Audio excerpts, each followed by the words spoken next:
I have to say something, Brian. It is not everything that people say or every action that qualifies to be described as libelous. No, that's not what the law says. Bobrisky's lawyer will tell him, look, you do not have to apologize. Maintain your stance that you know nothing about that leaked video. Maintain your stance.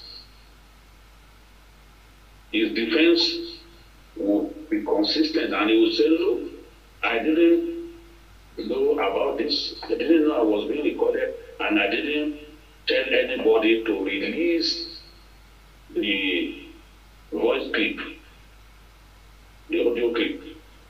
Now, two persons talking to one another, it is privileged communication. Those two persons talking to one another, if one of them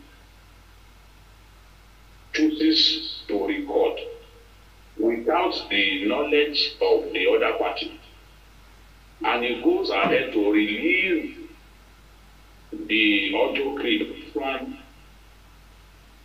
the conversations that he recorded without the knowledge of the person at the other end, you cannot, whatever that person says, in that one-to-one communication,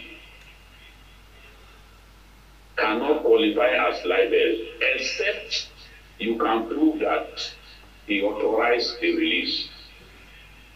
Except you can prove that he knew about the release. If Brian and I gossiping,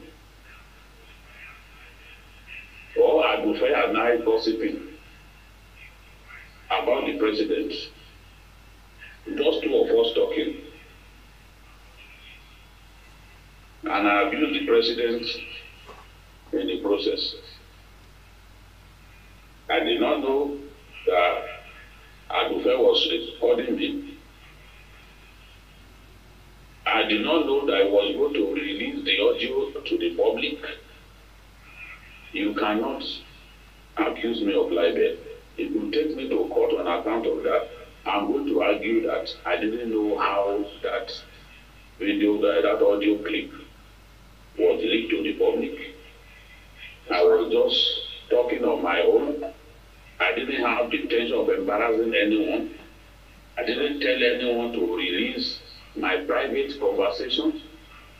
So to that extent, that person cannot be accused of libel, except you can prove that he voluntarily told the other person to release my audio clip.